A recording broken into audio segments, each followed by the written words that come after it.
ایک بچہ آ گیا، یتیم بچہ، اس نے آ کے عرض کی حضور 3 گھر میں افراد ہیں، میں، میری بہن اور میری بیوہ ماں، والد حضور چلے گئے اور آج نہ 3 دن ہو گئے روٹی کوئی نہیں کھائی۔ میں اس منظر کو بھی جانتا ہوں کہ جب یتیم گھر میں اکٹھے بیٹھے ہوتے ہیں اور پتہ ہوتا ہے ان کو کہ ہماری اماں کے پاس آج پیسے کوئی نہیں اور گھر میں روٹی بھی کوئی نہیں، تو پھر ان کو بھوک ہی نہیں لگتی۔ ہاں نہیں لگتی۔ اماں پوچھتی ہے پتر روٹی کھانی ہے؟ نہیں میں تو سویرے جو کھایا تھا وہ ہضم ہی نہیں ہوا، اماں جی شاہی کوئی نہیں۔ یہ پردے اس طرح کر کے بچائے جاتے ہیں، ایک دوسرے کو تسلیاں دینا، ایک دوسرے سے پیار کا بڑھ جانا، ایک دوسرے کے لیے جذبات اور طرح کے بن جانا، حکمت الہی کے تقاضے ہوتے ہیں۔ یا رسول اللہ صلی اللہ تعالی علیہ وسلم، بیوہ ماں ہے، یتیم بہن ہے، 3 دن سے کھایا کچھ نہیں، قربان جائیں وہ گھر جہاں سے کائنات کھاتی ہے ساری۔ حضور نے فرمایا بلال جا کے ساری ازواج مطہرات سے پوچھ گھر میں کیا ہے۔ حضرت بلال کہتے ہیں میں سارے گھاری پوچھ آیا، ٹٹول آیا، ٹوٹل 21 کھجوریں نکلی۔ یہ 2 جہاں کے شاہ ہیں اور پاس کچھ رکھتے نہیں، 2 جہاں کی نعمتیں ہیں، ان کے خالی ہاتھ میں حضور کے سارے گھر کو میں ڈھونڈ 21 کھجوریں نکلی تو لا کے میں نے پیش کر دی، تو حضور نے ڈائریکٹ اس کو نہیں دی، نبی پاک نے اپنے ہاتھ پہ رکھ لی اور کہتے ہیں پھر حضور نے اپنا منہ مبارک قریب کیا کھجوروں کے۔ صحابہ خود فرماتے ہیں کہ یہ جو حضور نے منہ مبارک قریب کیا ہے نا، تو نبی پاک برکت کی دعا کر رہے تھے، 21 کھجوروں پہ برکت کی دعا ہوئی۔ حضور نے اس بچے کو بلایا، تھپکی دی، فرمایا لے جا 7 تیری بہن کی۔ انہیں معمولی نہ سمجھنا ہو تو حضرت بلال کہتے ہیں حضور 3 بھی دے دینا کبھی تو 30 سال ختم ہی نہیں ہوتی، 30 سال گزر جاتے ہیں، نکالتے رہو کھاتے رہو، ختم ہی نہیں ہوتی۔ حضور نے فرمایا 7 تیری بہن کی، 7 تیری والدہ کی، اور 7 حضور نے اور بھی تلقین فرمایا ایک سویرے کھایا کرنا، ایک شام کو کھایا کرنا، یہ لے جا۔ حضرت سیدنا بلال حبشی کہتے ہیں رضی اللہ تعالیٰ عنہ کہ بچہ لے کے جب باہر نکلا تو حضرت سیدنا معاذ ابن جبل دوڑ کے گئے اور جا کے بچے کے سر پہ شفقت سے ہاتھ پھیرا، کہا فکر نہ کرنا، رب کریم تجھے بہترین سرپرست عطا کرے گا، پتر پریشان نہ ہونا، اللہ تیری مدد کرے گا۔ صرف حوصلہ دیا، سر پہ دست شفقت پھیرا، بچہ چلا گیا تو حضور نے فرمایا معاذ ادھر آؤ نا ذرا۔ یا رسول اللہ حکم ہو۔ فرمایا کس چیز نے تمہیں اٹھایا بچے کے سر پہ ہاتھ رکھنے کے لیے؟ کس نے تمہیں کہا؟ کس چیز نے تمہیں اٹھایا جو تم بچے تک پہنچ گئے؟ عرض کی یا رسول اللہ وہ جو میرے دل میں اللہ نے یتیم کے لیے رحمت رکھی ہے نا، اس نے مجھے اٹھایا تھا، اور میں نے جا کے اس کے سر پہ دست شفقت پھیرا تو حضور فرمانے لگے سن پھر، جو کسی یتیم کے سر پہ خالی ہاتھ بھی پھیر دے، جتنے بال اس کے ہاتھ کے نیچے آئیں گے نا، رب اتنی خطائیں معاف کرے گا، اتنی نیکیاں دے گا، اتنے درجے اس کے بلند کر دے گا۔ خالی دست شفقت ہی پھیر دے، دینا دلانا تو بعد کی بات ہے، اس کا خیال رکھنا تو۔ یہ جو ہمارے مدارس ہیں نا، ان میں اکثر بچے غریب ہوتے ہیں، لیکن کچھ بچے تگڑے گھروں کے بھی ہوتے ہیں، مالدار گھروں کے بھی ہوتے ہیں۔ اس میں اگر کوئی ایسا بچہ آ بھی جاتا ہے نا جو یتیم ہے، کمزور ہے، تو وہ اپنے آپ کو محسوس نہیں کرتا کمزور، کیونکہ وہ یہ نہیں سمجھتا کہ میں یتیم خانے میں آیا ہوں۔ اس کے ذہن میں مائنڈ سیٹ یہ ہوتا ہے کہ میں مدرسے میں آیا ہوں اور میں پڑھنے کے لیے آیا ہوں، اور چونکہ وہ کچھ وزادار بچے، مالدار بچوں کے ساتھ وقت گزارتا ہے، اسی دسترخوان پہ بیٹھ کے کھاتا ہے، اسی کلاس میں سب کے ساتھ بیٹھ کے پڑھتا ہے، تو اس کی عزت نفس مجروح ہونے کی بجائے طاقت پکڑتی۔ وہ برابری کی سطح پہ جب آتا ہے تو اسے محسوس ہوتا ہے کہ مجھے عزت دی جا رہی۔ اس لیے مدارس اسلامیہ میری نظر سب سے مضبوط جگہ ہیں جہاں مساکین کی، یتیموں کی، غریبوں کی صحیح معنوں میں کفالت بھی ہوتی ہے، تعلیم بھی ہوتی ہے، عزت بھی ہوتی ہے، تربیت بھی ہوتی ہے۔ میرے رسول کریم علیہ السلام بڑے انہماک کے ساتھ، بڑے توجہ کے ساتھ۔ اچھا ایک کام اور ہوتا ہے ہمارے ہاں، وہ کیا ہے؟ اگر کوئی یتیم مال چھوڑ گیا نا اس کا باپ، تو پھر تو بارے نہیں آ رہے ہیں اس کے، پھر تو اللہ خیر کرے کہ بہت سارے مل جائیں گے کفالت کرنے والے، بہت سارے ملیں گے دھیان رکھنے والے، بڑے سارے ملیں گے توجہ دینے والے۔ قرآن مجید نے فرما دیا ہے کہ جو یتیم کا مال کھاتا ہے وہ سمجھ لے کہ میں مال نہیں کھا رہا، میں آگ کھا رہا ہوں، آگ کھا رہا ہوں، آگ۔ سورہ نساء دیکھیے ہمارے ہاں اگر تو وہ مال چھوڑ گیا ہے تو پھر تو بہت سارے رشتہ دار مستقل اس کے محلے میں مکان لینے کو تیار ہو جاتے ہیں، الا ماشاءاللہ۔ پھر تو بڑے سارے ایسے بھی رشتہ دار بن جاتے ہیں جن کو والد کی موجودگی میں کبھی زیارت کا موقع بھی نہیں ملا تھا۔ یہ مال جو یتیم کا ہے اس کی تو زیادہ حفاظت کرنی تھی۔ ہم کئی دفعہ مسئلہ بتاتے ہیں، لوگ فتویٰ بازی شروع کر دیتے ہیں۔ مجھے بلایا گیا کہ ایک صاحب کا انتقال ہو گیا تو ان کا ختم شریف ہے، تو بچے ان کے نابالغ ہیں، تو میں نے کہا کہ آپ اس طرح کریں، ان کے مال میں سے زیادہ پیسے نہ صرف کریں۔ نہیں جی نہیں، بڑے پیسے کمائے ہیں جی، اس نے ساری زندگی باہر نکالی ہے تو لاکھوں کروڑوں کمائے ہیں، تو چھوٹا گوشت پکائیں گے، بکرے کا گوشت پکائیں گے اور ہم ان کا ختم شریف دلائیں گے۔ تو میں نے کہا صاحب آپ رشتہ دار ہیں، ان کے بچوں کے مال کی حفاظت کریں۔ ختم شریف تو اس میں گوشت زیادہ ہونا ضروری نہیں، اس میں تو درد سے دعا کرنا ضروری ہے، اس میں تو تلاوت قرآن پاک کے سال ثواب میں ضروری ہے، ذکر اذکار ضروری ہیں۔ لیکن کیا کیا جاتا ہے کہ بے دریغ مال ان کا اگر ہو تو، ایک حدیث پاک ہے بخاری مسلم میں، بڑے غور سے سنیے گا اور اس کے اندر جتنے پہلو ہیں ان پر پوری توجہ دیجئے گا کہ کہیں ہم ادھر آ تو نہیں گئے۔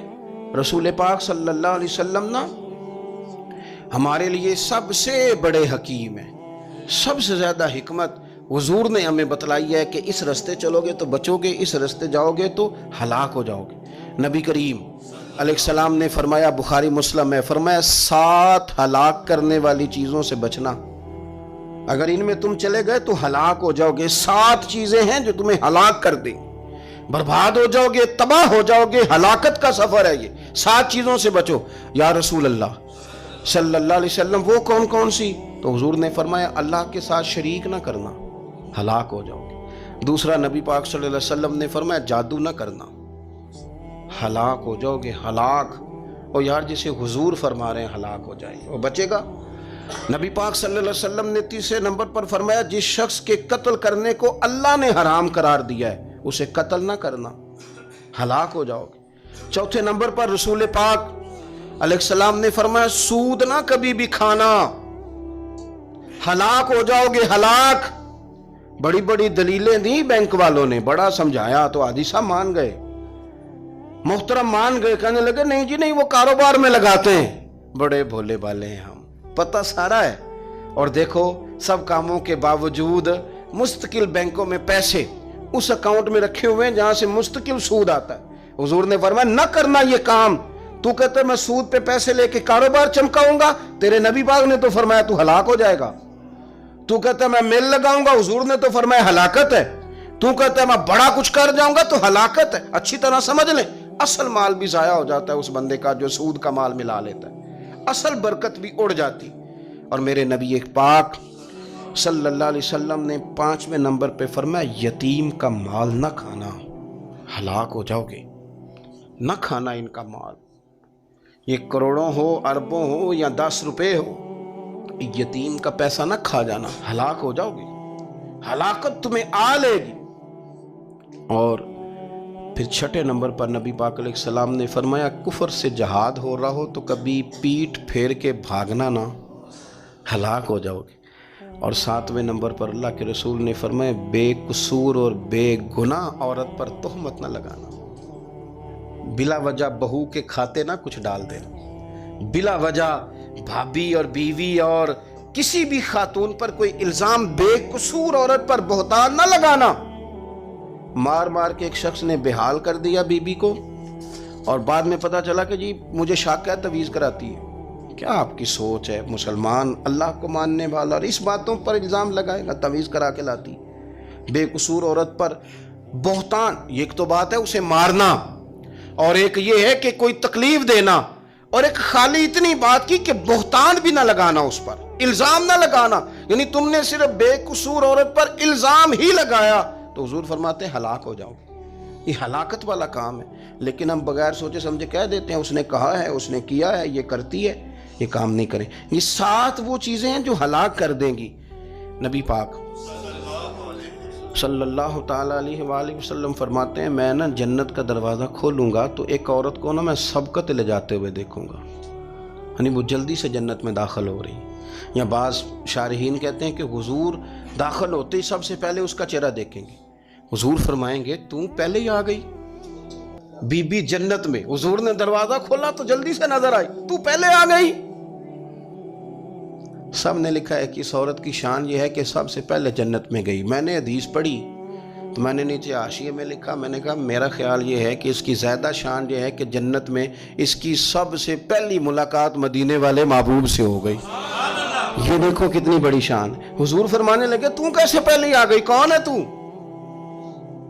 وہ کہنے لگی حضور میں بیوہ ہوں، میرے بچے یتیم تھے، میں نے ان کی خاطر نہ بیٹھی رہی، میں نے نکاح نہیں کیا، میں نے ان یتیموں کی پرورش کی، بیوہ بن کے زندگی گزار دی، ان یتیموں کے لیے بیٹھی رہی۔ اس کو جائز ہے، یہ کر سکتی تھی، لیکن اس نے سوچا کہ میں ان کی نگہبانی یتیموں کے لیے بیٹھی رہی۔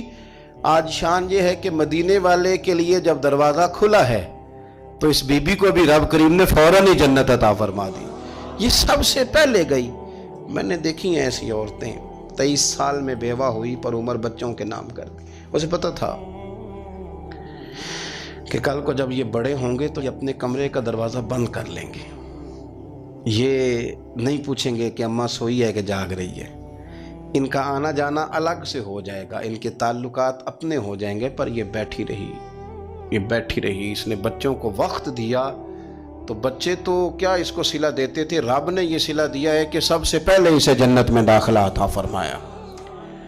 ابو داؤد شریف میں مسند امام احمد بن حنبل میں حدیث ہے، نبی پاک صلی اللہ علیہ وسلم کے چچا زاد تھے حضرت جعفر طیار، مولا علی شیر خدا کے بھائی تھے، جنگ موتا میں شہید ہو گئے۔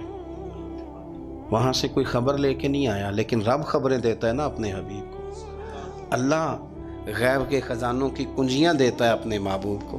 نبی کریم صلی اللہ تعالیٰ علیہ وسلم نا ان کے گھر گئے، ان کی زوجہ کا نام اسماء بنت امیس تھا۔ حضور نے فرمایا اسماء میرے بھتیجوں کو میرے پاس لاؤ، محمد بن جعفر اور عبداللہ بن جعفر رضی اللہ تعالیٰ عنہ۔ بچے قریب آئے، حضور کو پتہ ہے ان کے والد شہید ہو گئے۔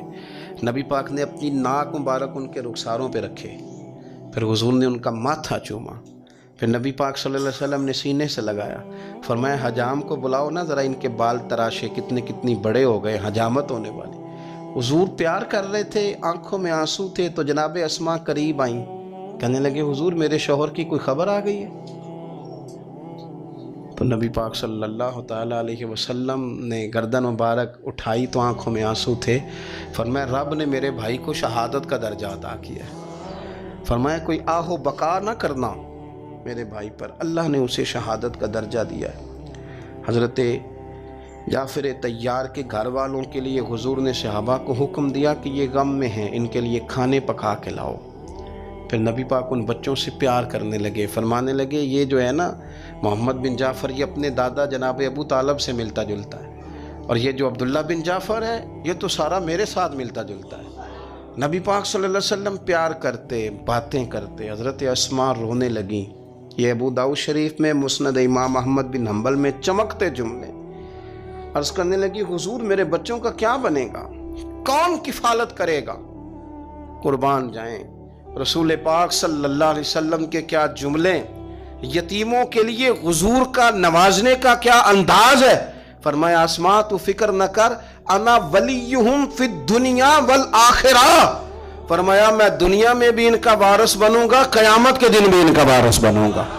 تو صرف دنیا کی بات کرتی ہے کہ نظام معیشت کا کیسے چلے گا، اور میرا وعدہ یہ ہے کہ دنیا میں بھی ان کی سرپرستی کروں گا، آخرت میں بھی سرپرستی کروں، آخرت میں بھی میں ان کا خیال رکھوں گا۔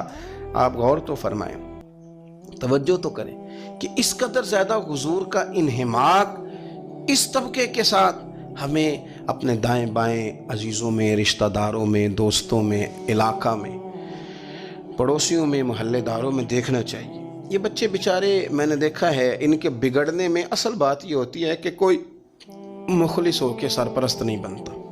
آگے بڑھیں، اپنی اپنی خدمات پیش کریں، اور جس طرح ہمارا بچہ بگڑ جائے تو ہم اس کے لیے پوری کوشش کرتے ہیں، جدوجہد کرتے ہیں، حالات، واقعات، پس منظر، پیش منظر کا جائزہ لیتے ہیں کہ کون سے اسباب اختیار کیے جائیں تو یہ ٹھیک ہو سکتا ہے۔